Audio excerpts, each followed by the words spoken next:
This is a perennial digression, an extended experiment in pretending that my graduate degrees were useful. My name is David Armstrong, but more importantly, I'm joined once again by David Bentley Hart, Canine Herald, baseball true believer, writer, novelist, philosopher, and theologian, author most recently of Roland and Moonlight and of Kinogaya, a Gnostic Tale, and of the forthcoming Tradition and Apocalypse, an essay on the future of Christian belief, and You Are Gods. David, thanks for agreeing to do this again. It continues to be a generous use of your time. Thanks. I'm just trying to sell books, though. I don't know how generous it really is. So. Well, you know, I don't. My physical copy of Kinogaya is in the other room, but yes, I will. There will be links in the thing. Okay, well then. Yeah, so I invited you on today to talk about a topic of mutual interest, one that you identified as something you intend to write about for your Substack, and one that I've not seen you invited on anywhere else to converse or discourse on, so I thought this could be fun today. I'm talking, of course, about Japanese aesthetics. To clarify up front, I'm obviously not Japanese. I've never had the chance to go to Japan. I'm not a scholar of Japanese. I don't know the language, and my appreciation for the nation's traditional and contemporary culture is purely amateur, basically.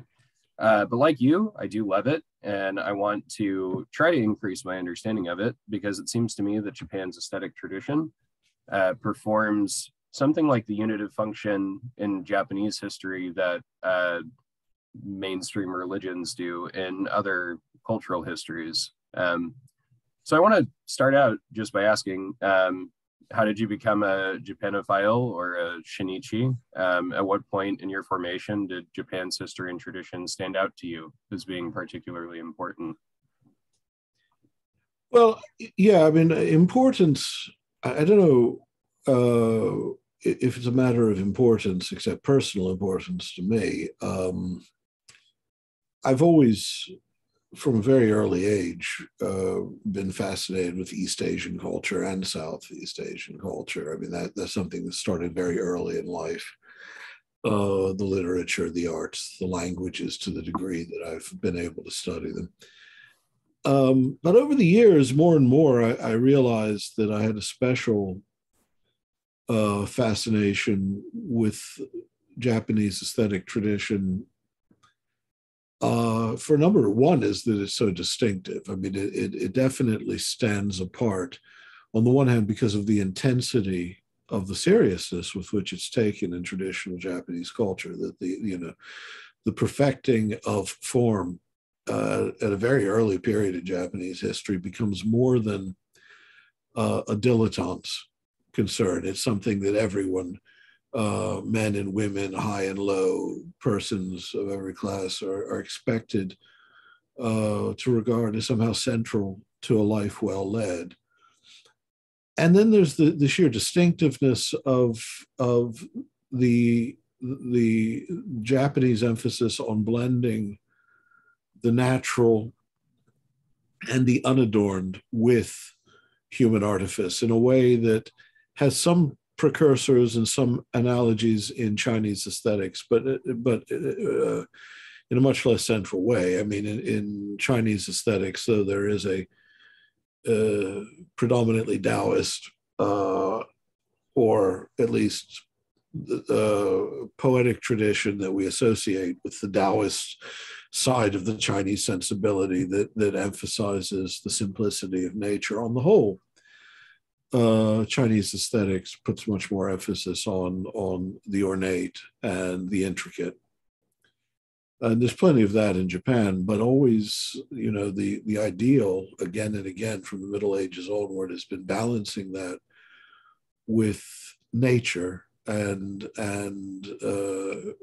not allowing a love of artifice to alienate you from the beauty of the natural world.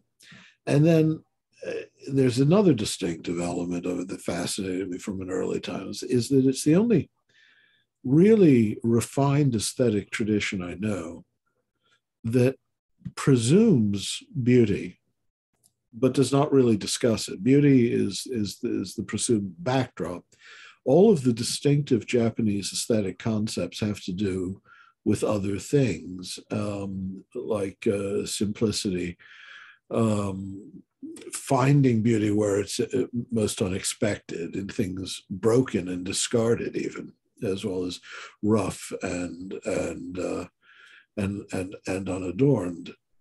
The ultimate effect of which, to mine, is some of the most exquisite art in the history of the world, within a very specific range of sensibility, but literature and visual arts and drama that is unlike, and music, unlike what you find anywhere else in the world. And the last thing I'll say is the sheer challenge of of a Western mind trying to grasp any one of the dominant aesthetic values in the Japanese lexicon of aesthetic terms in their glossary. That in itself is such a challenge that it's sort of it's almost impossible to turn away once you've entered the game. Yeah, I've got a dry erase board actually full of those terms over here, and I've got lots of questions on individual terms. But the thing that you were saying that's stuck out to me when I conceived the idea to ask you to do this was, you're right. I mean, there's no equivalent to, like, Greek tokalos, right? Like beauty in the abstract sense. There's no discussion of the beautiful in that sense.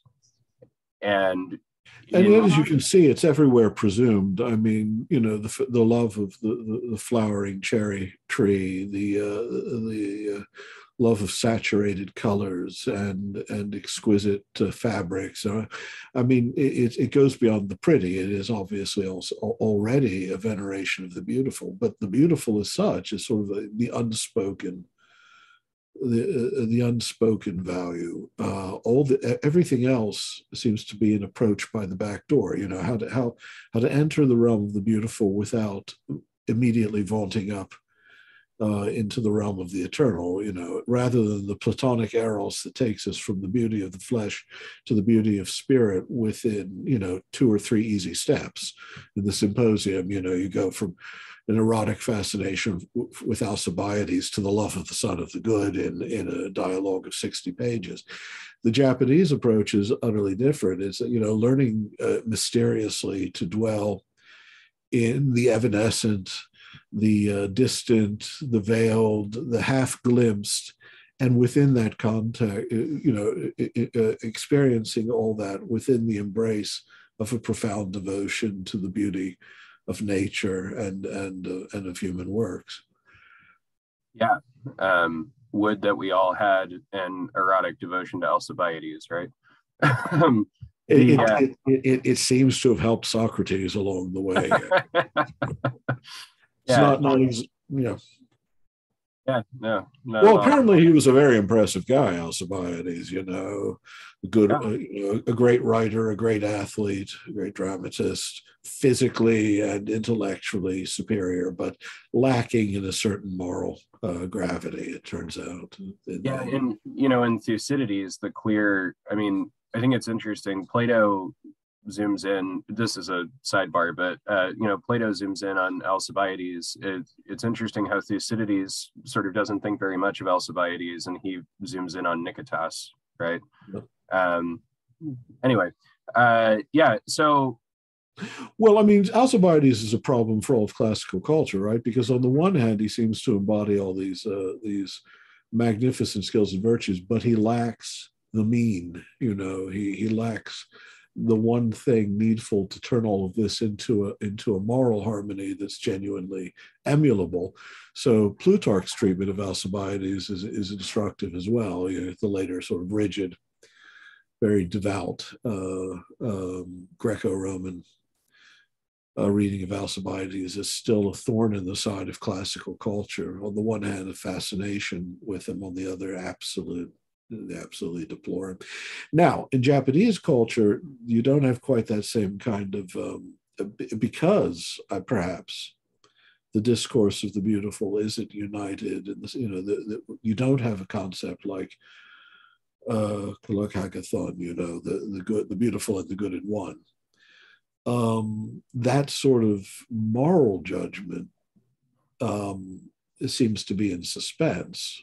The moral, in a sense, the moral content of Japanese aesthetics is humility, not necessarily perfect virtue, but nonetheless an unwillingness to indulge in ostentation for ostentation's sake, and allowing the natural beauty of things and the beauty that's imbued in things by time and by their decay as much as by their fabrication and their growth, to reveal itself to you. And so, a refined sense of restraint is the closest thing to a virtue associated with aesthetics that you find in the classical Japanese canon of aesthetic terms. Yeah.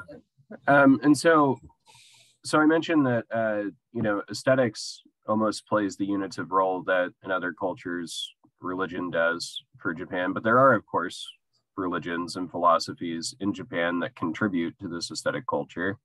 I think Shinto most particularly, yeah. Yeah. So for those who are maybe like unaware or less familiar, like, could you trace the development of like Shinto Buddhism, and sort of packaged with Buddhism as it came to Japan, some elements of Confucianism and Taoism? Not only kind of how do these influence Japanese culture, but like what impact do these have on Japanese aesthetics? Well, I mean, Shinto, of course, is the true native cultus of Japan. It didn't until the modern period even pretend to have a body of dogma. It's a reverence, first of all, of the kami, the spirits that inhabit nature, gods, you could call them, or spirits. I mean, and in that sense, it's a sort of how can I say it, unpremeditated form of animism in some of its earliest forms, but it has its own pantheon, its own myths of creation, for instance.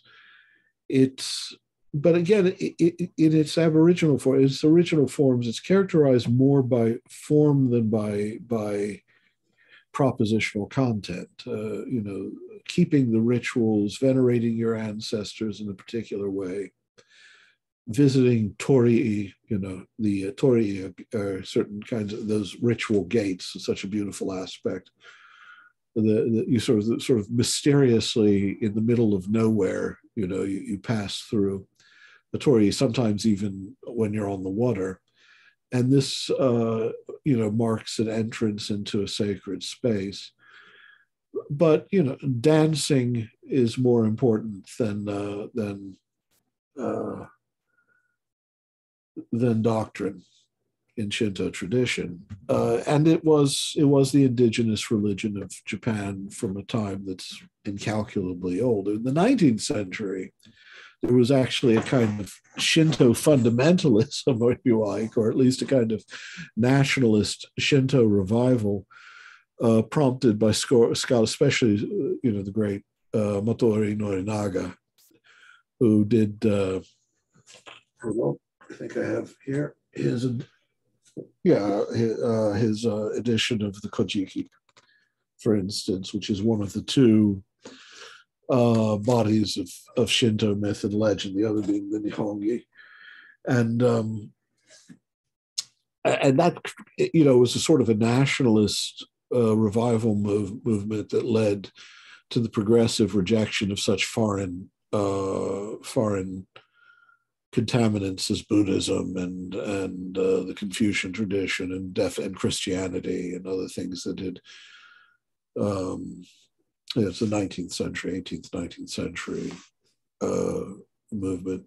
And that led, unfortunately, in time, ultimately to the kind of state Shinto that flourished mid-century and became associated with the rise of Japanese nationalism and fascism. But that's not real Shinto. I mean, that is a modern fabrication. The real thing is simply a kind of way of dwelling with the spirits of nature. I suppose we would call it a paganism, in that vague sense. And most of Japanese aesthetics, in some sense, are this love specifically of natural form, natural growth, the passing of the seasons, both the waxing and the waning of things, is deeply rooted in the Shinto sensibilities, sense of the ubiquity of kami and tama, these nature spirits, and a realm by which one also is in contact with former generations of one's own family. But in the history of Japanese religion, actually, I mean, because there was a kind of doctrinal plasticity. Did you just get a call there on your phone? Oh, no. Sorry. Did I make a sound from somewhere? Don't worry about it. Oh, anyway. It could quite uncontentiously merge with currents that flowed over from China, including that element of Taoism that's in Chan Buddhism, and that element, Confucianism was adopted. Keeping the rituals is perfectly harmonizable with Shinto tradition and Buddhism. There have been times of tension between the different religious movements, but at the cultural level, there's always been a profound harmony. But I do think that what's distinctive in Japanese aesthetics, with all apologies to D.T. Suzuki, it comes more from Shinto originally than from Buddhism. Now, one supreme aesthetic value in the endless glossary of aesthetic terms that you get in Japanese is enso, and that is a very Buddhist notion of shunyata, the emptiness that is expressed by the divine in the constant attempt to paint a perfect circle, which the fullness, the allness, the nothingness at once is expressed. And so enso is a kind of the closest thing to the son of the good hovering over the whole gallery of aesthetic terms. But for the most part, when you look at the values of traditional Japanese aesthetics, not necessarily modern Japanese aesthetics, you're in a world of nature spirits in a very real sense. Yeah, ranging from the more personal, right, to the less personal. I mean, you get everything from like Amaterasu to the rice god.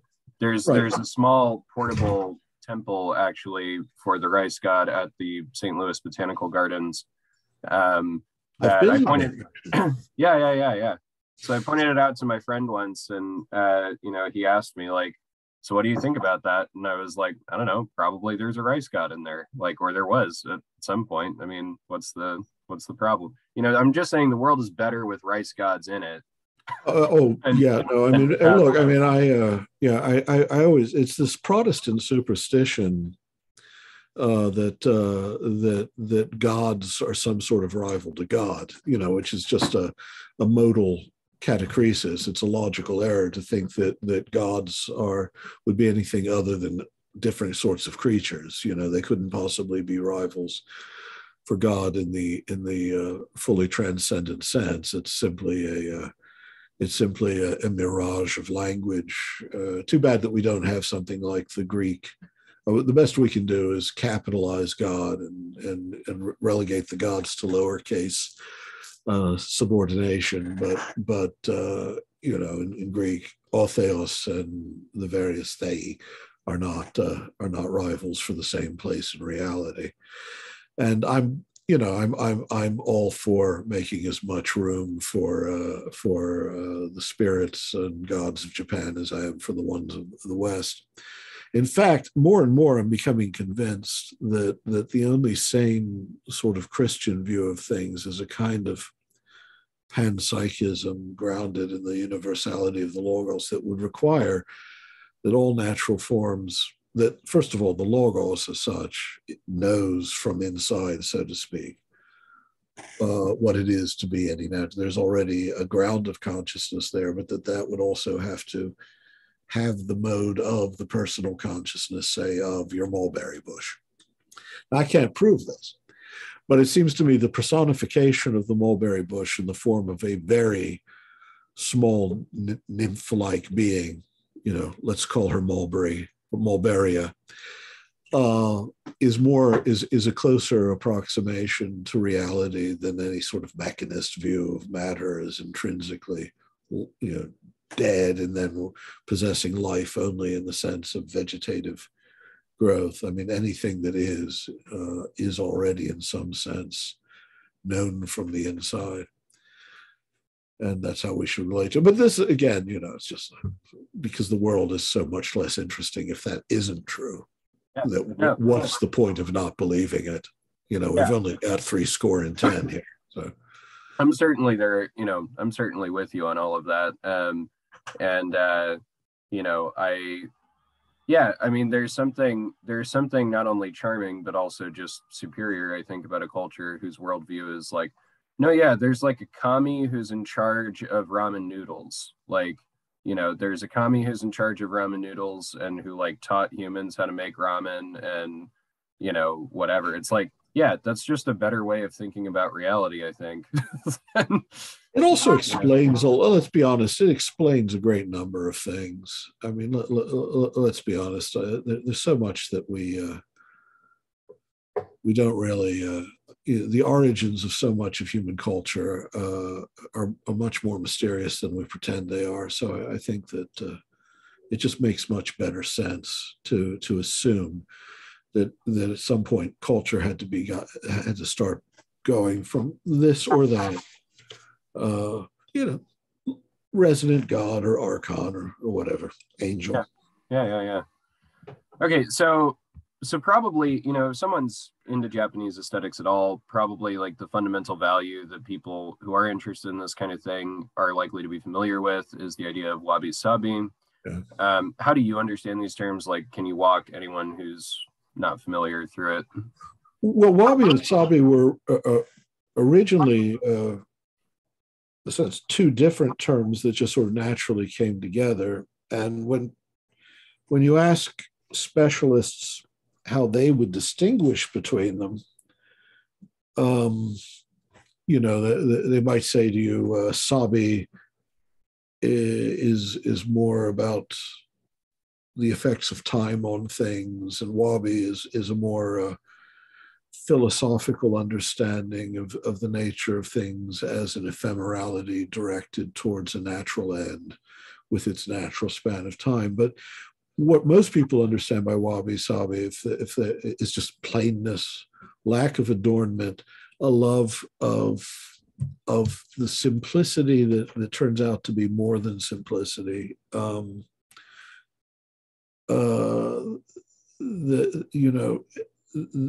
Being able, for instance, to appreciate a well-weathered piece of wood,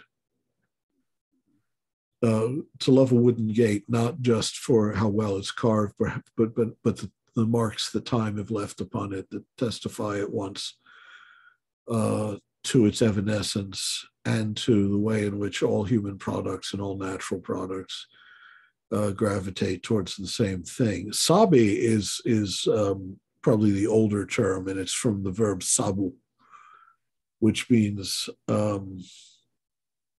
to wane, to decrease, to pass away. But there's also, a noun that's evoked by the word susabi, which is, desolation, but not desolation in the sense of something hideous, not a hideous ruin, but that sense that can strike you, which is sort of a surprising experience. You can be in a desolate place and suddenly recognize how exquisite it is in its very emptiness. Let me think. There's another infinitive, savitaru, which means actually the rusting away of, kind of, or the patina, to acquire a patina, or actually to rust. So as you can see, we're not talking here about the splendor of beauty, right? It can just mean, that same verb being to grow old, senescence. They're And so they're bringing. and let's be, I mean, Japanese culture, like all Asian cultures, celebrates the beauty of age much more than, say, modern Western culture. I mean, at one time this would have been more understandable, but Asian culture in general, and Japanese culture in a special way, celebrates sort of the beauty of the wrinkled countenance, the stooped posture, celebrates them in painting and poetry, you know. And of course, there's also an adjective that's another adjective that goes with sabishi, right? Which just means to be alone or to be lonely, but again, not in a terrible sense. Stillness. Okay. Wabi, as I said, tended to be a more philosophical term at first, but wabi and sabi became joined together in this conceptual portmanteau of wabi sabi, because strictly speaking, wabi is the appreciation of an austere beauty. You know, certain notes that in music that have a kind of dissonance to them are wonderful examples of the value of wabi. And, you know, a kind of the beauty of the serenely accepting life's vicissitudes. Yeah, this is the thing. This is the problem whenever you talk about Japanese aesthetic terms, is there's nothing you can boil them down to in there is no single corresponding term in Western languages for them. So this isn't a lexical equivalent, but a semantic, I don't know, parallel or echo that comes to mind when I hear wabi sabi is tohu vavohu. But with tohu wa bohu, you really are dealing with chaos, right? I mean, that's something that is to be subdued in the book of Genesis. And of course, you probably know that etymologically, there are all these theories that tohu is really, you know, the same as teham, the primal ocean, which is the same as Tiamat in some sense, or Leviathan, whereas bohu is etymologically cognate to behemoth, you know, monster of the land. So there's something to be conquered. That wabi and sabi are much more. It's not chaos. It's simply the place where order yields. Entropy maybe, but even then, a lovely sense that that in this world at least, the temporality of things is part of what makes them beautiful. That a cherry tree always in blossom would become banal. Wabu, you know, wabu, the verb, again, as I said, just means to just like sabiteru. Well, not like sabiteru, more sabu. Sorry, I'm not a great Japanese scholar. Just, as I said, I dabble. Wabu, like sabu, it means to dwindle away, to fade away, to vanish, but in a sort of gentle, mysterious way, simply to pass over and nothing. And again, wabishi, the adjective has that desolate, deserted, abandoned, but not in a tragic sense, the way that you just find yourself alone sometimes in a place whose emptiness is its beauty. And you can see why all of this, in a sense, is in perfect harmony with the Buddhist concept that comes to reign of enso, of emptiness, because that emptiness is revealed in the dwindling and evanescence of things. But these are values that go back even into, you know, as far as we can tell, into a deeper Shinto sensibility. I mean, I think the period when wabi-sabi really begins to take root as, you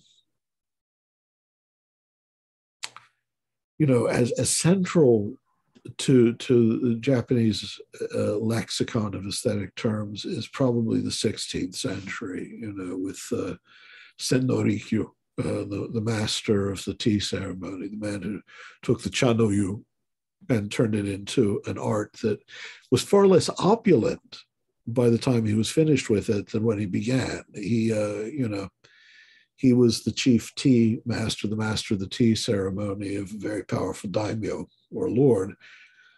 And he began more. Hideyoshi, right? Yes, very good. Yeah. So I keep forgetting you actually know things. Not everyone who Sometimes, every so often. Oh, I shouldn't put it that way. Everyone who interviews me is always a genius and knows more than I do. But Sendo Rikyu, who was born in the I guess the 1522 or thereabouts, I think. I could look on Wikipedia, but then I'd have to close this page. And he died short of the turn of the century, sometime in the 1590s. And he began more and more to use prefer simple vessels to ornate vessels, because ornament interrupted the sheer elegance and simplicity. On the one hand, the homeliness, but also the austere perfection of the experience of the tea ceremony.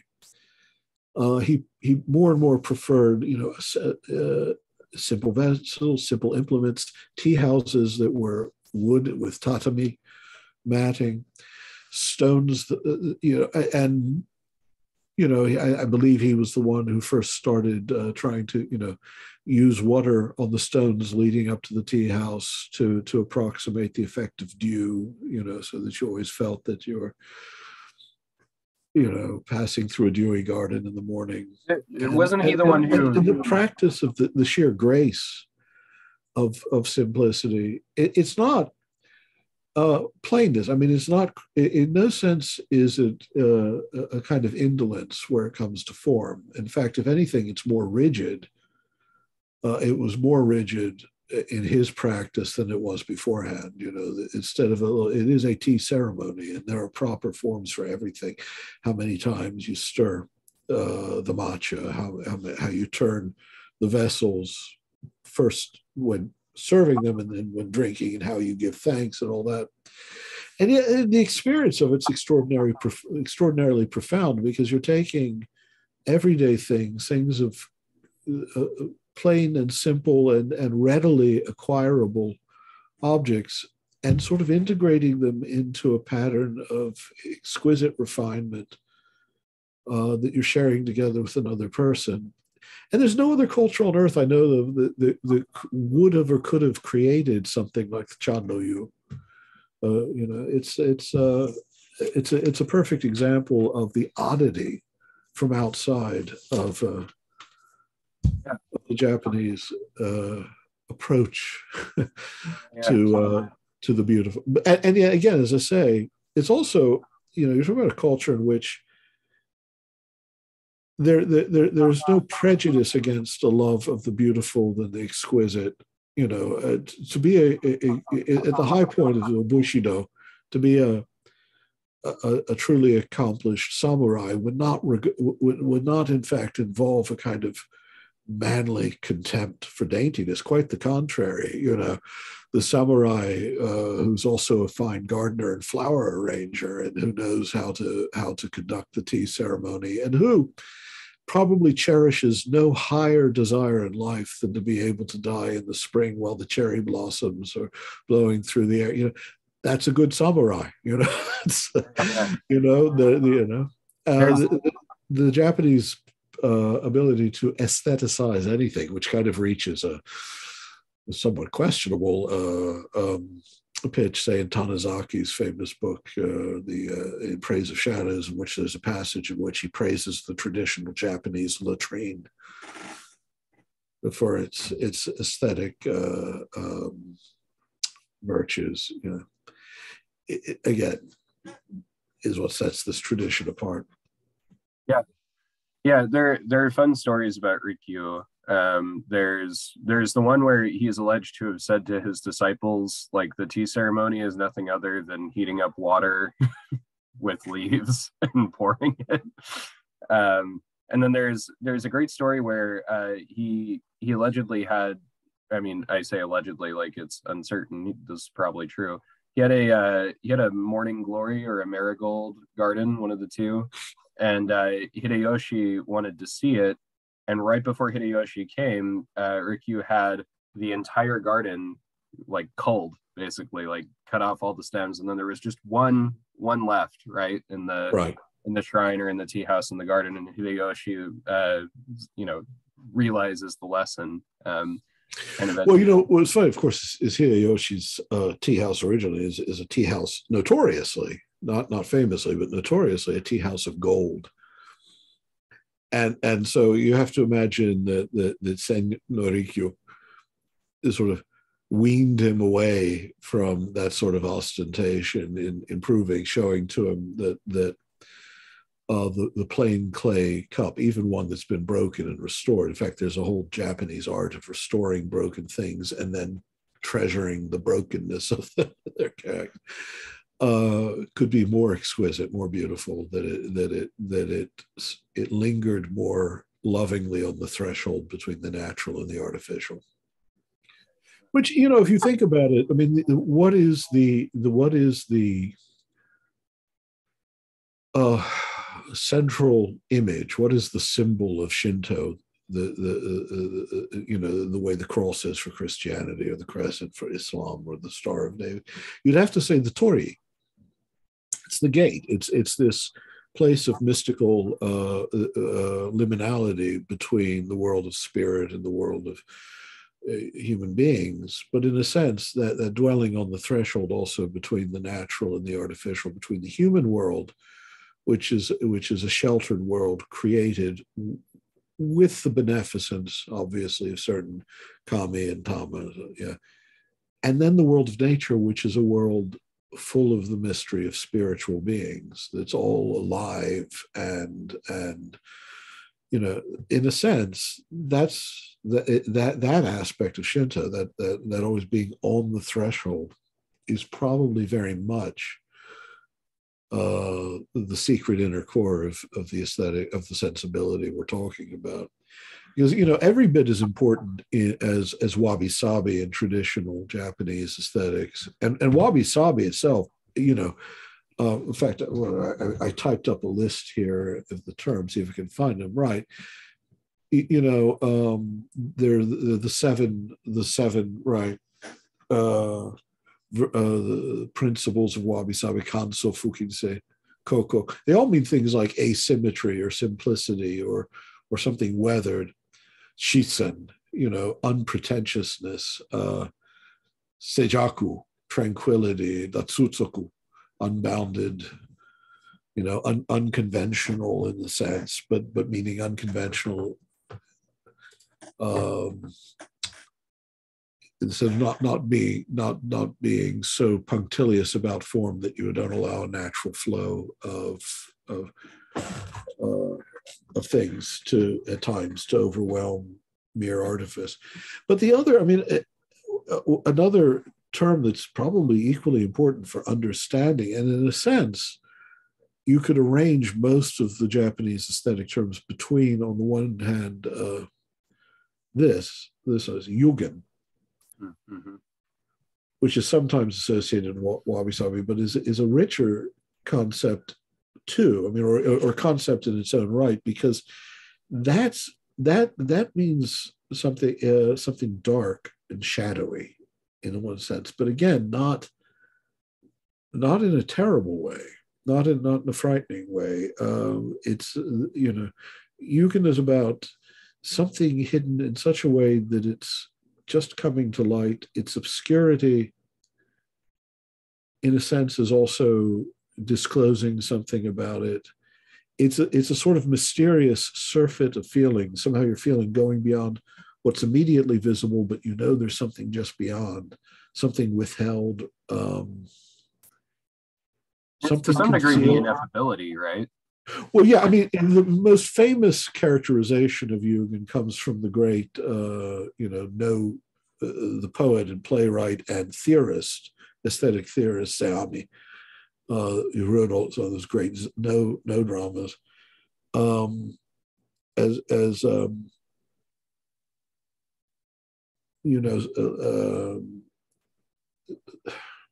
Something just beyond reach, but also something at a great distance that you're aware of but can't quite see. Or Chome, the author of the great, that wonderful little treatise about the hut. One of the greatest works of human literature, really, only about 15 pages long. I'm trying to remember what it's called. I've forgotten its name suddenly. It's one of my favorite books, and so I can't remember its name. It'll come to me.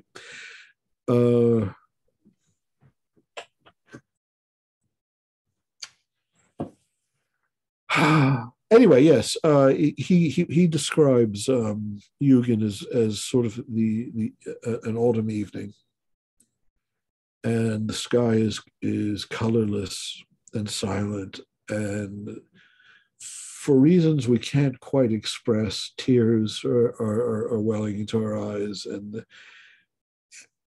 then he likens that to mountains in the autumn with the autumn colors, but viewed through a mist, so that they're only slightly visible, and a few leaves in the forest are distinctly visible. Well, that's sort of like Zayami saying that Yugen is like setting out into the forest, not knowing if you'll ever come back, not caring, and coming, in the distance, there's a mountain lake, It's very, again, Yugen is one of those things that you can sort of get the feel of, but for which there is no precise corresponding term in our tongue.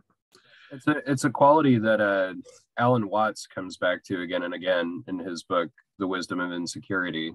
And I think that's more or less what he means by that phrase. The wisdom of insecurity is sort of living,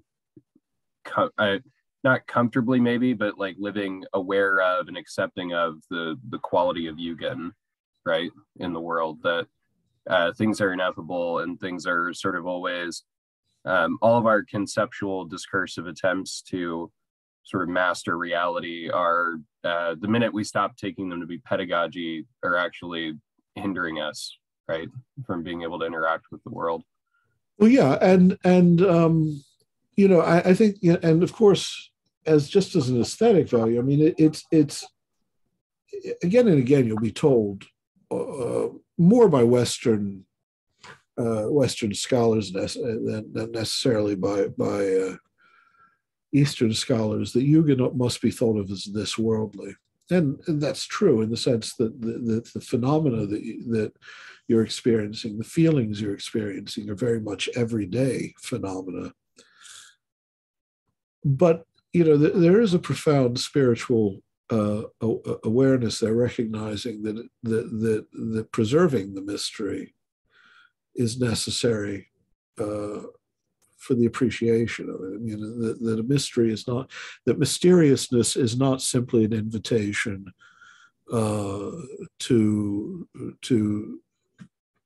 dispel the clouds and dispel the darkness and immediately grasp the essence of something. That in a sense, being denied access to that knowledge is itself also part of the experience of ephemerality, transience, and the beauty of dwelling in a world that always exceeds what we think we can know, and that excess is itself part of what binds us to it and makes a claim on our love. Yeah. So I another quality that we haven't yet talked about at great length, I was wondering, so many of the qualities that you mentioned, like Fukinse, Kanzo, Koko, Shizen, they have to do with they have to do with a realism that I would say Western art, even by the time you get to the Renaissance, when like realism becomes important, it's, Renaissance realism is still like very ideal insofar as, you want to present realistic portraits of ideal people and things and places and whatever. But this is a realism that's like celebrating, flaws, defects, or at least what we perceive conventionally to be flaws or defects. It's celebrating the specificity and particularity of things. And so that's also where we get this concept of like shibui or shibusa, right? Yeah, Like the yeah. roughness. Simplicity, subtlety, unobtrusiveness, but also, you're right, flawed. You know, I mean, that's a term from the Muromachi period, of course, and you know, a very rich period for the development of Japanese art. And that's the adjectival form of the noun shibua or shibumi, which means literally astringent, dry, something like the effect of a persimmon on the tongue, while also meaning unobtrusive and subtle. So it's sort of a combination of the unobtrusive and the bitter. It's associated actually a lot with subdued colors. You know, a well-made, you know, a well-made simple kimono will be described in those terms if it's, say, as a pleasantly simple pattern of gray blue against a soft gray or white background. Anyway, you were going to say something about it. No, yeah, I was just gonna, I was gonna note that there seems to be, and maybe you could point out how this resolves a little bit more. It seems to me that there's something of a contrast or tension between shibui on the one hand and this concept of miyabi or elegance or you know, but even then, miyabi is the elegance of restraint.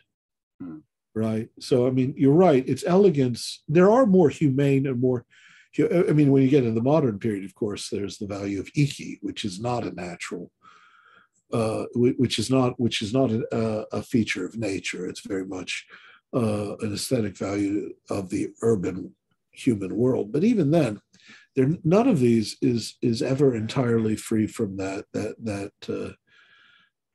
insistence upon restraint. I mean, miyabi is elegance, it is refinement, but it also resists excess. If you know what I mean. Have I still got you? Yeah, excuse me. Yeah, I'm thinking in terms of like, you know, like in the Heian era, for example, right? When Miyabi and Mono no Aware, this like nostalgic, heartbreaking experience of transience. It's like right. I mean, when we talk about Miyabi, we often think of the Heian period, the Heian literature, and that is the richest period for one thing. I mean, it's one of the most civilized periods in Japanese culture before the sort of the age of the shogunates and the sort of more martial Japanese culture in general. And it produced all the great literature actually dominated by women of the imperial court, like Murasaki Shikabu and the Tale of Genji. And I suppose that we think of Miyabi, as courtliness as well, right?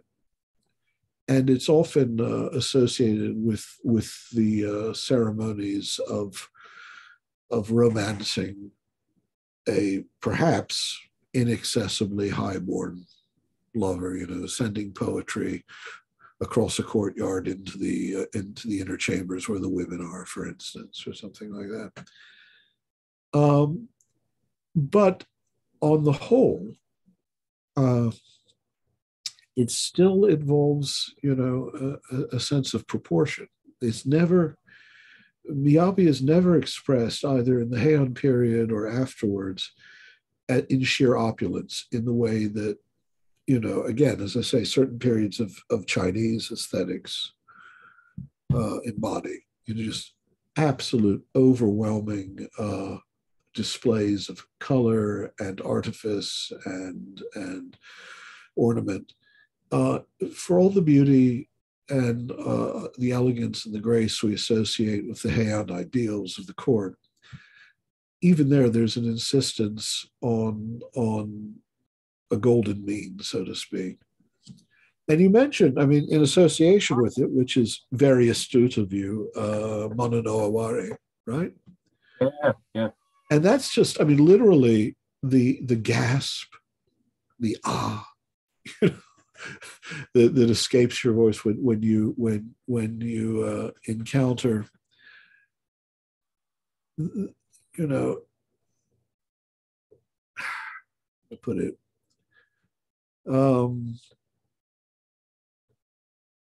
when you encounter something for which you have no words, but that inspires in you a kind of wistful awe, and a kind of melancholy that's also a kind of grateful detachment, right?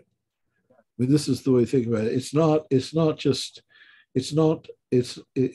a gasp of simple pleasure as such. It's the gasp, that's also an alas, you know.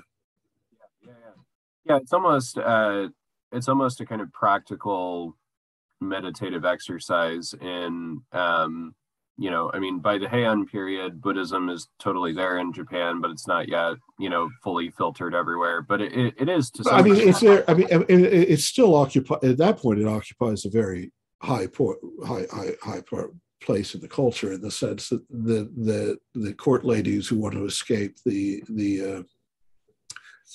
let's say a marriage they don't want, or a widowhood they don't feel like living through, have the refuge of the convent, the Buddhist convent, and the monastic world is full of aristocrats, not just simple monks and nuns, but in a sense it's become a retreat, like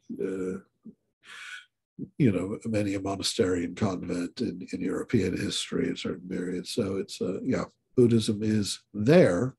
It has risen very high.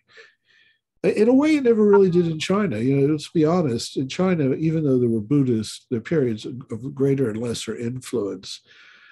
Most Chinese the culture of the court remains sort of resolutely Confucian, and Buddhism in all of its forms, like Taoism, was regarded by the very cultured quite often as a kind of fanaticism, or something that may be true, but or good, but ultimately in Japan, by this period, by the Heian period, 1,000 years ago, it had become part of court life. Yeah. Yeah. And so in a sense, then Mono no Aware is sort of like it's almost like a meditative practice of recognizing the emptiness of things in that very Buddhist metaphysical sense, right? That the contingent reality has no sort of self-existence, so to speak. But that at the same time sort of frees you to. Right, that's the intellectualized version of it, the one that's more in keeping with Enso as a kind of ultimate value in aesthetics. But in detaching it from its metaphysical appetites, it's originally, I mean, I really think it is. There's this supremely Japanese sense of just taking a pleasure, but always again a tempered, even somewhat melancholy pleasure. Yes, in detachment, but in just the passing of time, in the cycle of natural growth and decay, and of youth and age, it does come more, I think you're right, to be associated with Buddhist language of the void, and the emptiness of intrinsic being, and the emptiness of all things. But I think originally it has a much humbler origin. It's simply delighting in the cherry blossom that's here today and gone tomorrow. And I think that the Buddhist reading of that is sort of after the fact. Yeah. Historically speaking. Yeah. And of course today it's just it's tourism. Well, you can chase the cherry blossom season like from the north to the south, or vice versa. I can't remember which. yeah, I mean there are worse things to ask tourists to. I mean, there are worse things to want to do with your time if you're a tourist. I mean, but it's true. Of course, I'm from Maryland, and the cherry blossoms, the Chinese cherry trees in D.C., that of course were a gift of the Japanese government. I'm trying to remember the year of the gift. Whatever the case, I mean, that always attract. We used to go there when they were in blossom, just 20 minutes down the road. And there are a lot of tourists from Japan come to see them as well. It's yeah. Speaking of Asian gifts to the United States, I'll never get over the fact that we could have had elephants. We were offered elephants for the country. We were even offered war elephants. Thailand offered us war elephants during the Civil War. We did briefly experiment with camels after the Civil War, as in the Western deserts, but for some reason the experiment didn't take hold. But I mean, just imagine how, like, on the one hand, war is awful, yeah. But imagine how is much. That true? I mean, do we really have a record of the King of Thailand, or the King of Siam, that is, offering his elephants, or is that just part of the mythology from Anna and the King of Siam? From King and I need to recheck it. If I remember correctly, I read the book. No, she says it in the book, but there are many questionable details of the book. I'm wondering if we actually have it in the archives, a letter to Abraham Lincoln from the King of Thailand, because he was actually quite an intelligent and learned man, contrary to the somewhat cartoonish version you get of him in the musical and in the original film and in the book even. The Yul Brynner portrayal is entertaining, but it's not all that accurate. Yeah, not that accurate. Though I will admit that I think Chow Yun-fat played him in the more recent. Right? Am I right about that? Played him in the one with Jodie Foster. I think that's right. I think that's right. Anna and the King. Yeah, right. Yeah. There's something about so like that movie is very interesting for a number of reasons, but I've always thought that like a Buddhist take on Uncle Tom's Cabin struck me as like more interesting than the Southern Protestant take on it, like the invocation of the Buddha for salvation. I was like, no, yeah, like, oh no, yes, I think it in a sense. I mean, of course, I'm not sure that happened either. I'm pretty sure that's entirely apocryphal, but that's definitely for the musical, and like right. I'm very certain someone rightly has issues with that entire sequence in that movie. In Thailand because of course I can't remember his name. I'm being very forgetful today. I'm sorry about that. He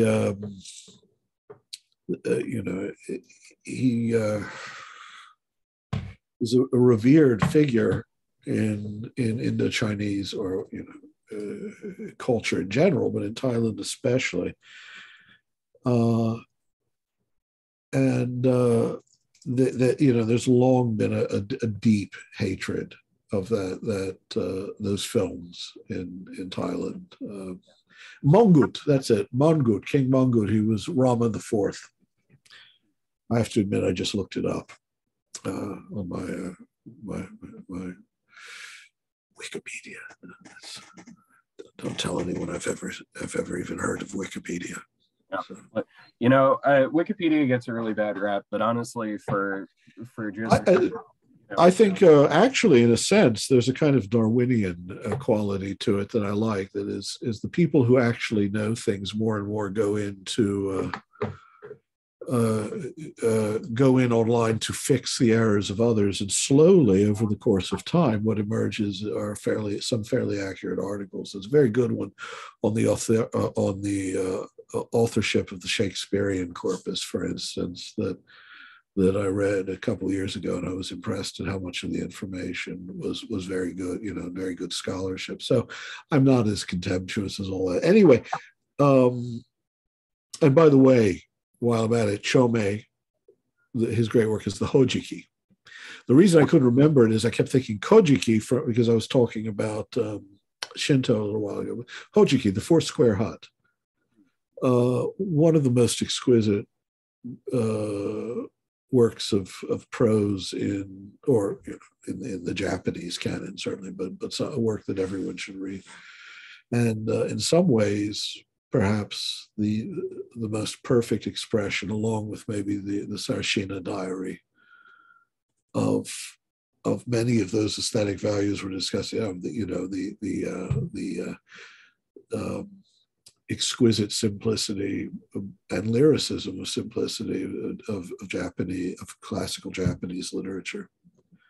But as I said, there are other values, other values over time. Again, values with names, words, for which there are no correlates in our language, but as the most famous of the more modern would be Iki, right? And that really is from a wholly different world. I mean, that's a value associated with the urban class, young men particularly, who, and precisely how you understand this word. In one sense, it just means being cool, be spontaneous, having a certain uniqueness about your personality that no one else can, a certain charisma and originality. But also because it's Japanese, part of the virtue of Iki is resignation, lack of vaunting ambition, being gallant, but being gallant in part because you're not attached to things, I think it was Tanizaki or one of the or someone talking about Tanizaki's In Praise of Shadows, which isn't about Iki. There is a very famous book about Iki, but described it as guarding possibility as possibility. And now how we would coordinate that with the values of gallantry, elegance, restraint, non-attachment, stylishness, looseness. It also a preference for muted colors like gray, dim blue, brown, preferring stripes to floral design.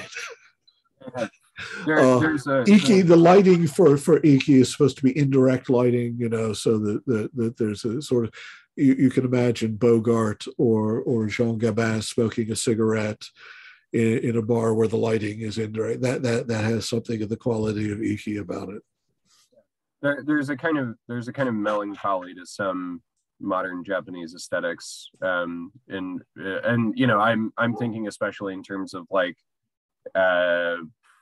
cinema and television that comes out of Japan. So like one of the, and I don't know, there's almost a kind of like, there's a melancholy and then there's like a really simplistic kind of joy. So two shows that I like on Netflix, one is called Samurai Gourmet, and it's about this old retiree who just wants to go places and eat during the day with his retirement, but he can't like bring himself to order the stuff he really wants because it's it's that restraint, like it's too extravagant to do so. So then he hallucinates. This is part of the great spiritual quandary of the Japanese soul, Yes.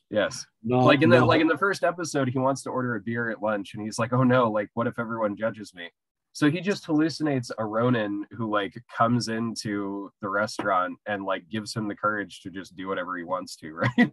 It's like every episode. But then you have something like Midnight Diner, which is about one of these late night eatery places for working class people, and kind of every story, every individual, like their individuality, their uniqueness is also kind of the cause of why they're so sad all the time, right? Yeah. Like there is Well, a sense that would be very much a sort of Iki sort of character, I suppose, or atmosphere. yeah. I mean, the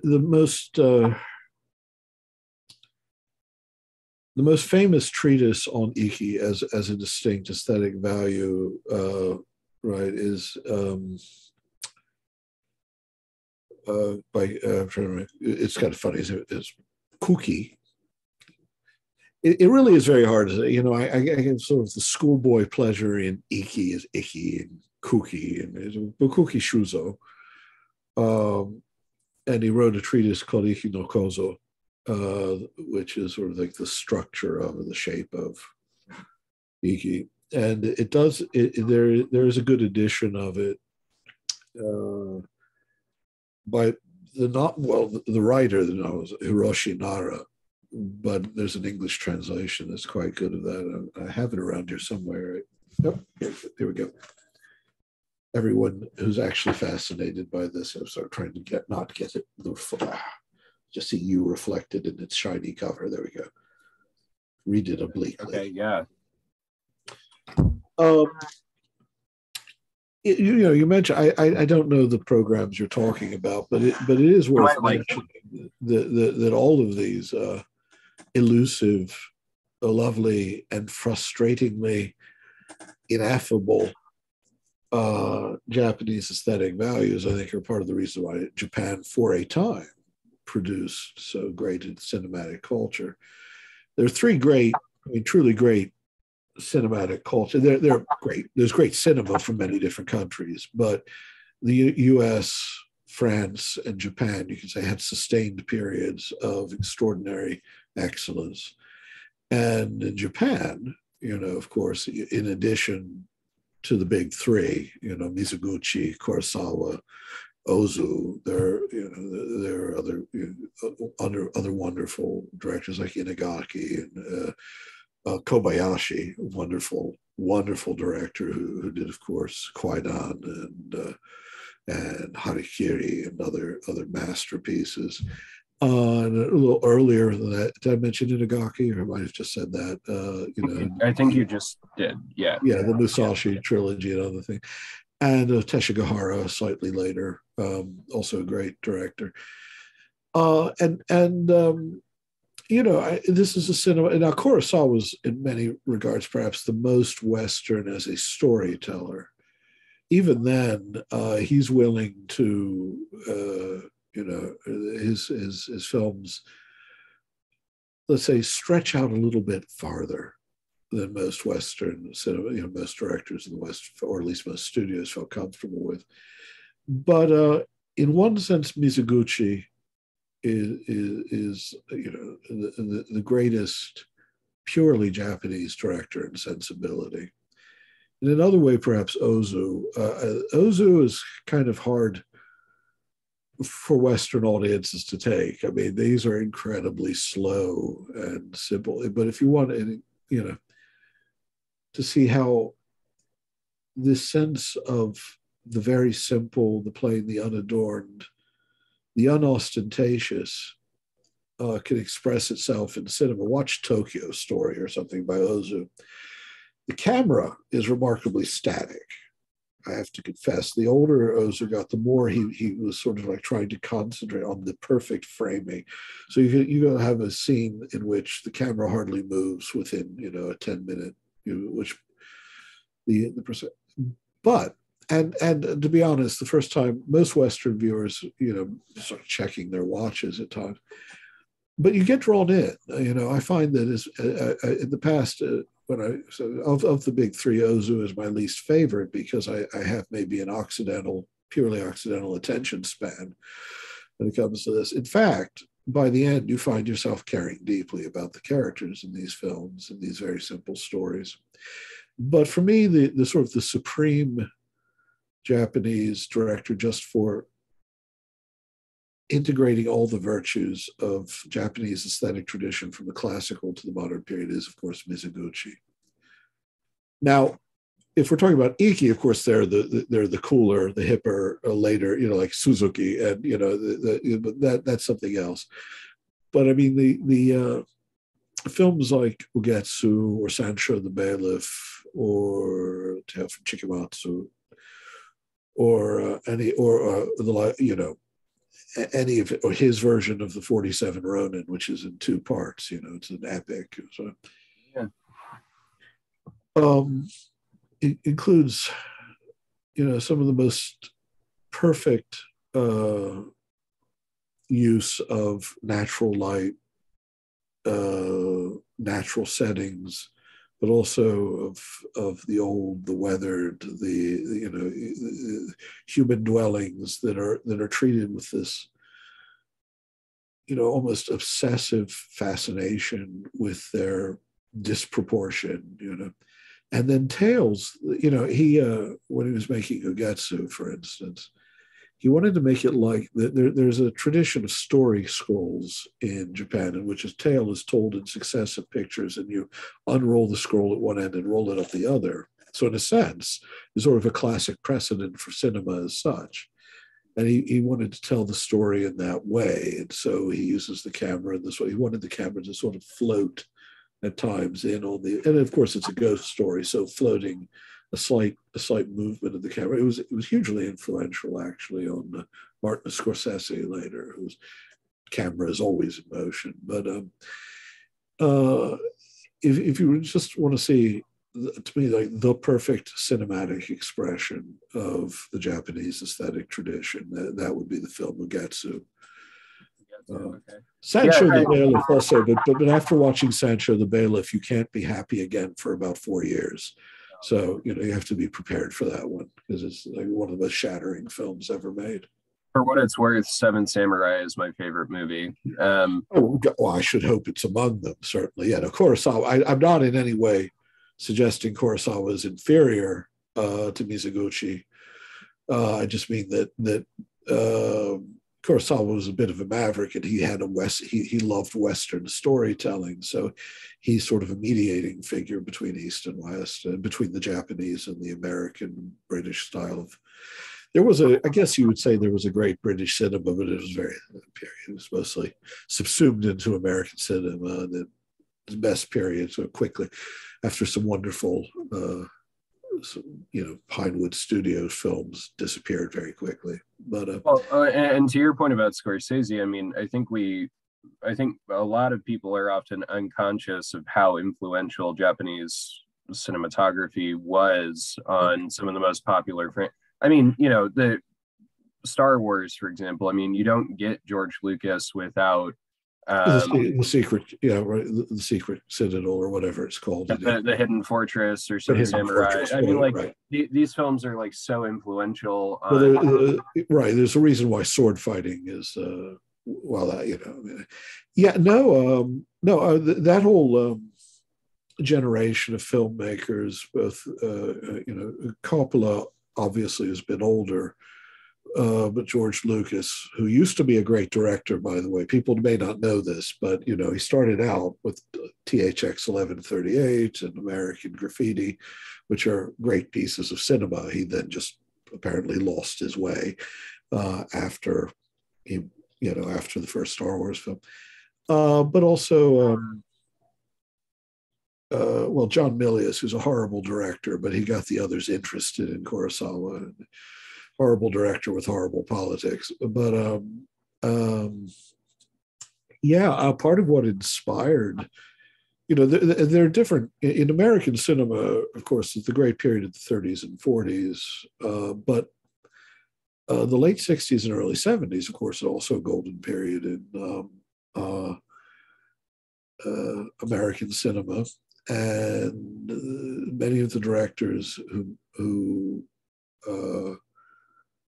created genuinely great films in that period were inspired by Japanese cinema, and both the classical Japanese cinema I'm describing and what was called Japanese New Wave cinema, which was somewhat more violent and insane in it. So yes, so what I love about talking to you is it's like a conversation that has absolutely no structure and is occurring while we're waiting for the damn train to arrive, and it's 30 minutes late. So once again, we're wandering in every direction. You've already given me two blurbs that I could easily put on anything going forward. One is, I forget that you actually know things. And then the other is that what I love talking to you is that there's no structure to it, which are both true. This is the consequence of having thinly undiagnosed ADHD and cyclical hyperfixations throughout the year. I'll admit, I'm always happy to talk about these things. It's just, of course, obviously, I don't know what the ultimate effect is going to be when people are watching this. They're going to think that these, shouldn't they at least have had an outline? Well, I do have one. So, I didn't pitch this to you as a talk about theology, and mostly because we've done that twice. I'm grateful. Yeah, everyone, and I know you typically like this. Theology tends to be what you get asked to do, and I was like, well, it's not that I'll never ask. Curiously enough, it's one of the things I like least talking about. Yeah. I don't enjoy talking theology all that much. I find the conversation simply becomes a matter of old conversations recycled. But anyway, go on. Yeah. So I guess my one sort of version. I'm trying to prevent you from asking a theological question. Okay, that's what you're about to do, but I'll let you ask it if you understand, with the stipulation that if I don't want to, I don't have to answer it. Oh, that's the general rule. Okay. Yeah, no worries. No, I was just gonna observe. When we think about God as the non-dual being, consciousness, and bliss of all things, I think there's something then that Japanese aesthetics, and I'm just interested in what you think about this. There's something useful, and more than just useful. There's something illuminative about a culture that, yeah, sure, like there are gods, right? There are divinities, there are spirits, there are whatever. But the goal is not to dogmatize about these things. The goal is not to doctrinalize. The goal is simply to kind of like live in the world and celebrate the world's worldness, right? And there's one perspective from which you could say like, oh, well, that's not enough focus on God, I guess. But then like if you have this kind of non-dual attitude, then it's like, well, what they're there is nothing other than God. So what they're celebrating is God. Well, right? What do we mean by dwelling in the world? In the West, you're likely people what being worldly means, being thoroughly secularized, having thrown off the burden of superstition or the demon-haunted world or whatever. Now, technically, if you have any, every poll of the Japanese that's taken, would seem to give us the impression of a non-religious culture, right? Thoroughly secularized, because dogmatically, most Japanese won't admit to being anything as such. If they happen to be Christians, they'll admit to that. Some, the Buddhists, you basically have to go to the monasteries to find the ones who will just say they're Buddhists, right? But when you actually explore what the world is in the Japanese imagination, to the majority of Japanese to this day, it is nothing like the desacralized, the disenchanted, the mechanized world of Western modernity. I among my Japanese acquaintances, I have some over the years because of context on various things, on aesthetics, philosophy, theology, baseball. I actually have some Japanese baseball Japanese approach to baseball, by the way, is a beautiful thing, I have to tell you. But baseball.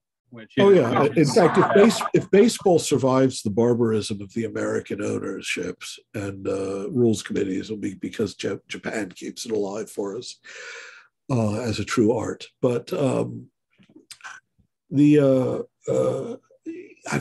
can't think of any of my friends who actually is a materialist in the sense we'd recognize in the West. they tend to think, yeah, there are spirits in nature, and they do, engage in Shinto practices, not simply as a sort of formality, but they do it with some expectation that there's something on the other side of that gate that's responding to them. I've never yet met a Japanese person who truly, absolutely dogmatically doesn't believe in ghosts. I mean, in Japan, I'm sure there are such persons, but you can read newspaper stories in Japan about hauntings that are treated more or less as you might have a newspaper story about a car accident. After the tsunami that destroyed among other things, the Fukushima power plant, the nuclear facility, but killed so many people, there were stories in the press about the local emergency agencies, firemen and such, receiving phone calls for help from parts of the the area that had been wiped out by the tsunami, from phone lines that should have been dead, and it was just reported in a sort of almost matter-of-fact way in the Shimbun, I can't remember the name of the paper, that there were ghosts from the area that were, and that to deal with this, the local fire department or someone, the police chief or someone, had hired some Shinto clergy to go out there and deal with it and help these ghosts move along. This was a functioning society. The Gundam factory in Yokohama hired Shinto priests to come and bless the giant mech before they put the head on and everything. Yeah, I mean, it's not a dwelling in the world in the modern Western sense of having taken leave of all sense of the mystery. Again, this love of Yugen as this insistence that it's a worldly value, in a sense, is an equivocation, because what is a worldly value in a society that hasn't passed through the Western history of the violent repudiation of an entire classical and medieval past in the form of a triumphalist modernity that bases itself on a mechanistic view of the world, and as a result treats the world purely as sort of reserve of technological resources to be exploited. Now, modern Japan more and more is becoming alienated from its past, from nature. More and more, the fascination with technology in Japanese, because that's one of the big, obviously part of what drives its economy. People, the sort of the young people who stay forever inside their apartments enclosed within urban spaces and live in virtual worlds. That's the tragic other side of Japanese experience today, that the alienation from a world that's being killed by misuse and abuse and pollution and all the other things that carbon emissions, so on and so forth.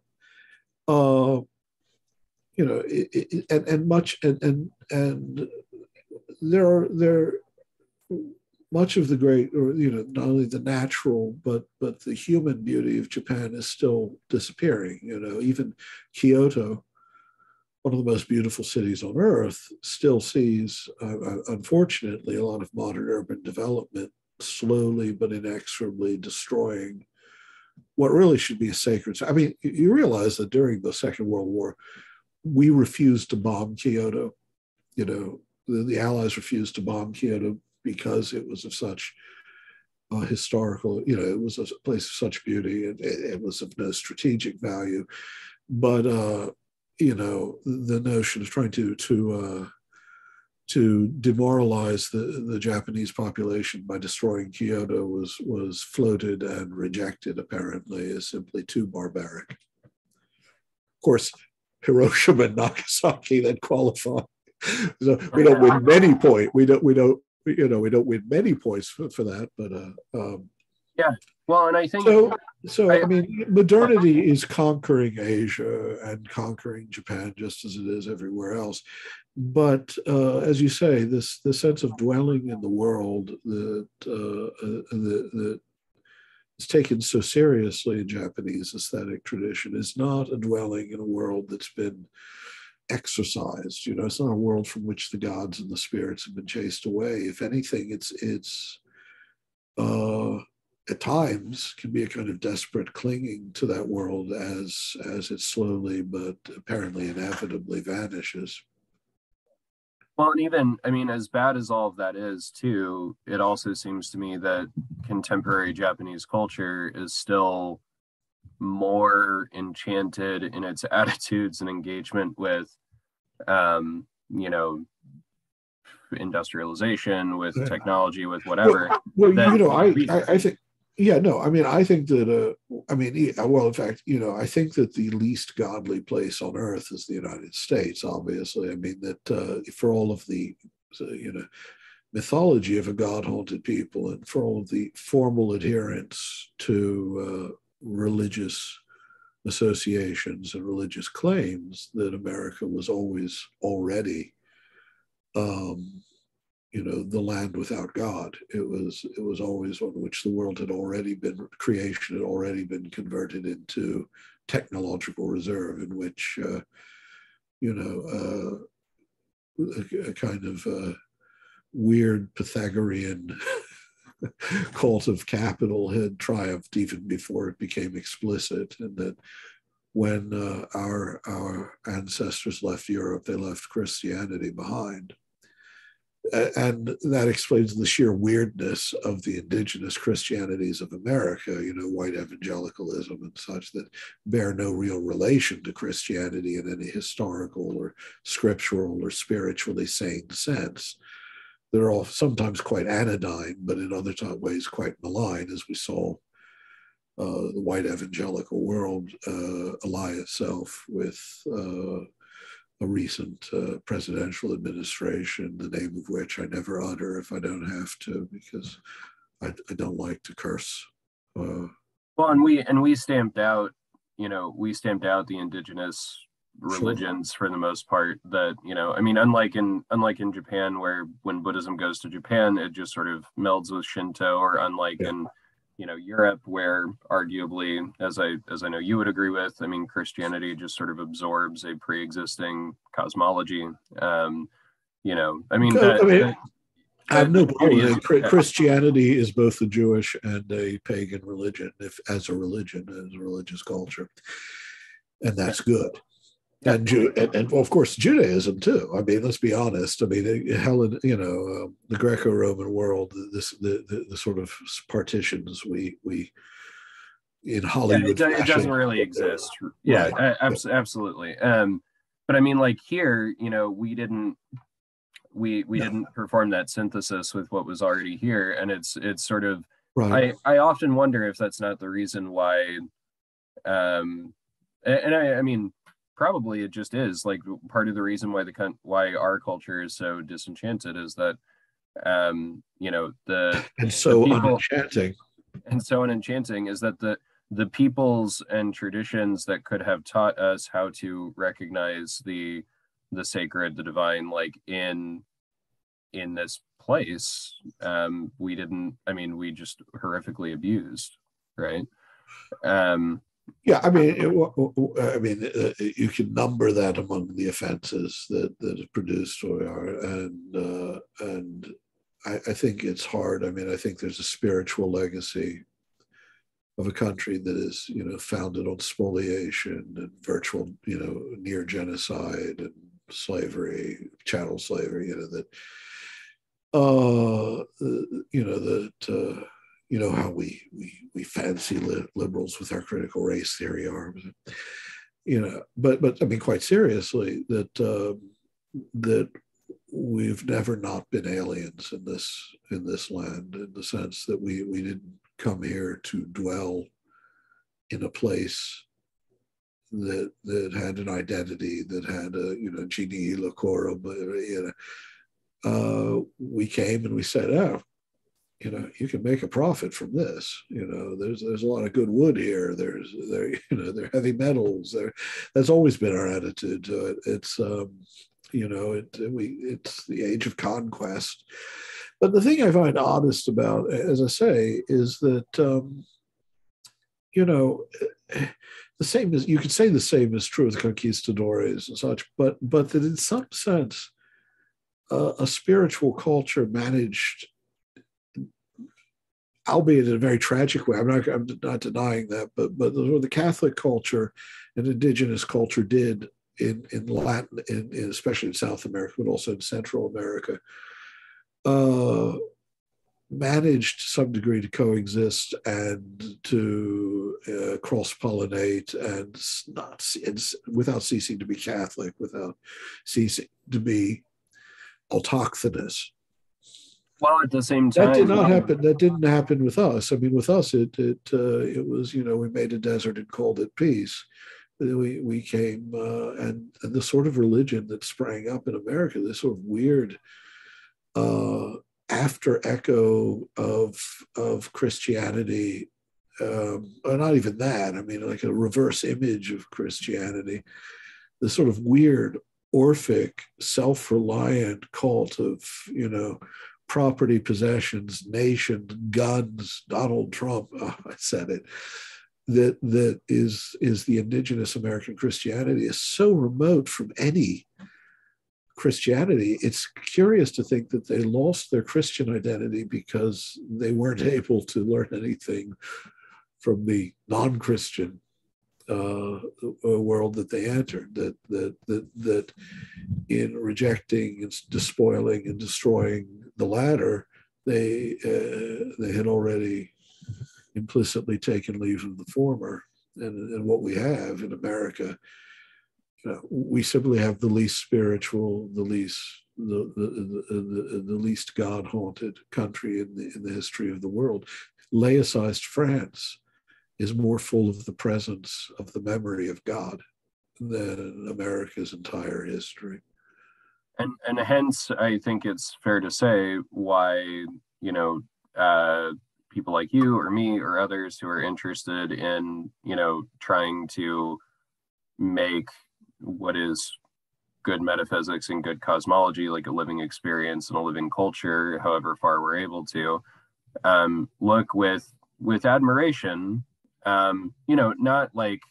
not necessarily rose-colored glasses, but with admiration to places like Japan, and to aesthetic traditions like the Japanese and other, as you were talking about, East and South Asian cultures, to China, to Thailand, to India, right?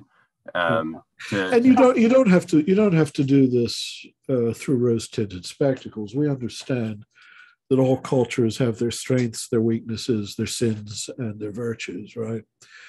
And what Christianity has brought into the global reality of human consciousness is an ethics premised on love that even those for whom it would have in previous centuries been a fairly alien value, nonetheless freely professed. So we understand that looking in that direction is not. I mean, I hope you understand. It's an admiration that doesn't require stupidity on our parts. It's the recognition that we have lost a great deal, and that we, as a force in the unfolding history of humanity, as a dominant force economically and culturally, are destroying many beautiful things in those other cultures as well, or part, at least complicit in that destruction. So, absolutely. But I interrupted you. No, not at all. That's actually all I have. So, yeah. Well, can I do a little bibliography thing here? Of course, please do. Because I already showed you that the Nara edition of The Structure of Detachment, but there are certain books that occurred to me that your your devoted listeners. Perennialists and digressors all. Well, I don't have my copy of Hojiki here, for instance, or Basho's Road to the deep interior, classically, but books on Japanese aesthetics that are worth being aware of. One really has to read the treatises of Zayame and the Art of the No drama. This volume in particular actually has all of his major treatises. Where the Japanese tea ceremony is concerned, of course, everyone knows Okakura, Kakuzo Okakura's book that he wrote in English, the Book of Tea, which is a lovely book, a million different editions. But if you're really interested in the deep cuts, if you really want to go into all of the minutiae of the different schools of Chanoyu, famous book, great Australian scholar A.L. Sadler's book, The Japanese Tea Ceremony, at a very reasonable price from Tunnel. There's another famous book that everyone should know. Soetsu Yanagi's book, The Beauty of Everyday Things. This takes the Japanese love of the ordinary to an almost obsessive extreme. It's extravagantly plain. The wonderful praise of broken teacups. I mean, it's and a bizarre and delightful and weirdly idiosyncratic classic, of course, is Junichiro Tanazaki's In Praise of Shadows. I'm sure your watchers aware that Tanizaki is the second greatest novelist of the 20th century in Japan, after Kawabata Yasunari, at least in my estimation. I think in my nephew's estimation as well, and he's a great reader of the Japanese, modern Japanese literature. In Praise of Shadows is very short. Everyone should read it because there's nothing else quite like it. And it could only have been produced in Japan, but in Japan they would say it could only have been produced by Tanizaki. So. Yeah, I would briefly. Oh, and of course our Shinto classics, the Kojiki, the Nihongi. Yes. I won't go on. No. Yeah, I'd also say a great, very short, very cheap, and very general overview to a lot of the stuff we talked about today is Donald Ritchie's A Tractate on Japanese Aesthetics. I meant to mention that, and also, Donald Ritchie, of course, he's a fascinating character. The Tractate on Japanese Aesthetics is very, very short, very good, covers almost all of the major terms in as lucid a way as is possible in trying to convey their content to a Western audience. Also, his book, The Inland Sea, is worth reading, not because it's on aesthetics, but somehow it keeps coming back to the, in a sense, it's an elegy to, in a sense, a kind of an indigenous sort of Japanese cultural beauty that is slowly fading. Yeah. So if you're interested in this kind of stuff, look up these books. David, as always, thanks for doing this. I hope you'll agree to do it again if I come up with something. Yeah, I'll try to be a little bit sharper next time. I feel like I'm talking through an antihistamine haze at the moment, but not at all. But I also understand I'm a little bit I'm nursing a cold myself this weekend, so no worries. But it doesn't seem to be the Omicron variant. I just want to point out I've tested, so I don't know if these tests are accurate, but I think it's just a cold going around. Yeah, I'm vaxxed and boosted, but I also teach middle school, so Lord which knows. Is sort of like living in a petri dish, isn't it? It's, So, well, anyway, David, thanks. Good to see you. And thanks for wanting to talk about this. Yeah. Okay. Yeah, well, and one of the reasons I wanted to have this conversation, Rob and I have just put out our call for papers on our book on anime, religion, and theology, and one of the ways I want. talking Rob Delanoval. Yes. Yes. You know, I have to say, Roberto, great guy. Oh, I have to send him an email today. Remind him. But I don't know anything about anime. I have to admit. You see, this I live in a kind of artificial Japanese world of my own that includes the whole classical tradition and the great cinematic tradition and novels of the 20th century. But there's actually I'm strangely ignorant of Japanese popular culture, other than a sense of fear. You know, like when you see extracts from Japanese game shows, and you wonder if this is actually a foretaste of hell. Well, so you know, one of the things that we're, I think, trying to kind of face head on in our intro to this is that, you know, anime is a mixed bag. I mean, it has everything from kind of really lowbrow popular kinds of shows to you know, like the films of Hayao Miyazaki, which are really and I have seen a couple. I have seen a couple of those, I have to admit.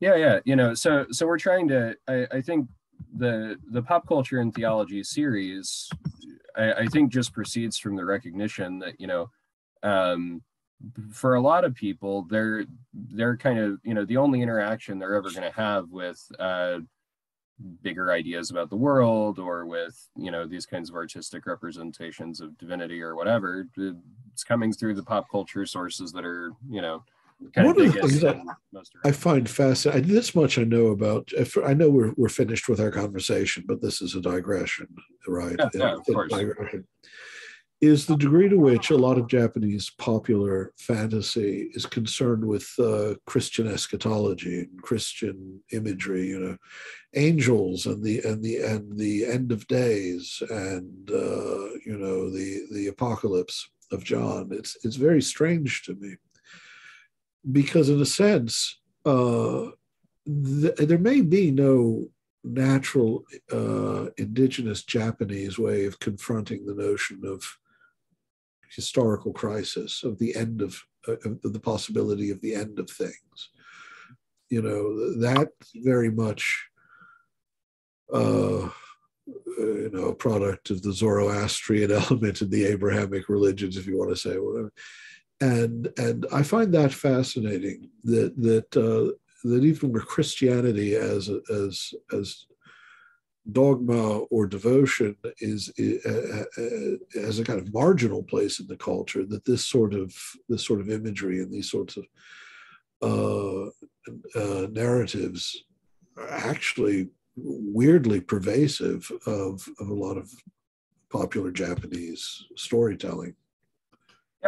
Yeah, and so I think, like, you know, one of the reasons I wanted to have this conversation was to kind of orient myself around, you know, understanding how anime sort of concretizes lots of different influences, some of them indigenous, some of them Western, and whatever. But I wanted to sort of get myself into the mindset of thinking through, like, okay, so which of these kind of traditional aesthetic qualities are still very big in the medium in different places, and which one, you know, which are the more modern ones, and sort of just like, where does this fit in the overall story? And I think sometimes you get productions that are very consistent with some of these traditional aesthetic ideals, and I think sometimes you get, you know, productions that are obviously not trying to be as serious, or obviously not trying to be as profound, or whatever. Of course, perhaps Japanese culture reached its height also in Ultraman. Yeah. When I was 4 or 5, I was, you know, I was an avid watcher of Ultraman. So I have to ask, who's, you know, if we're going to talk about Japanese popular culture for a couple of seconds here at the end, what's your favorite kaiju? No, nothing. I have nothing for you. I'm sorry. Yeah. No, it's okay. You know, my personal favorite is Mothra, but I will say one of the funny things about the Godzilla movies is that when aliens start coming into them, the inside of all these alien spaceships tend to be Japanese tea houses. Like, no, I mean, that's what I mean. Look, I mean, as a kid, you got to understand. I mean, there was the original Godzilla film, which we only saw in its horribly mutilated version with Raymond Burr stuck in, because, of course, in those days, can't just have a can't have a popular. I mean, you could show Japanese cinema in art houses, but you couldn't have popular entertainment without a Westerner stuck in there, sort of as a. But the original Gojira, the original film, was actually quite good. I like it, as a piece of popular entertainment and as a sly commentary on. Well, let's be honest, the United States occupation of Japan and the use of nuclear weapons. It has Shimada in it. What's his name? One of my favorite. Again, God, what a horrible memory I'm having today. The fellow who's also the chief samurai in the Seven Samurai. Oh yeah. Okay, yeah. It was always like in all Kurosawa films. In Stray Dog, he's the older police. What was his name? So hold on. The guy that I know who's in like every Kurosawa film is the kind of rough and tumble samurai in Seven Samurai. Is that the guy you mean, or do you mean the like strategist who dresses up as the Buddhist monk at the beginning of the movie? I mean the latter, yes. Who? What was his name? Takashi Shimura. He and Toshiro Mifune Toshiro, were the two favorite actors of Kurosawa. He also came to love Tatsuya Nakadai, of course, and when he had his fallout with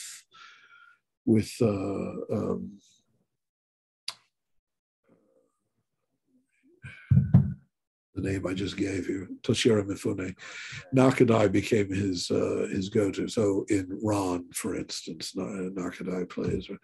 But Takashi Shimura is in the original Gojira, and he's one of the truly great Japanese cinematic actors. But he's a Toho, so it'd be a Godzilla film or a Kurosawa film, whatever they assigned him to. But a wonderfully subtle actor, and his greatest film with Kurosawa is Ikiru, in which he plays the man who's dying of cancer. And the Ikiru means to live. And how he just, meets the reality of his approaching death by building a playground for children. It's a wonderful film. Oh, that's good. Yeah, I'm gonna have to watch that. Well. All right. I'll see you sometime. Okay, take care.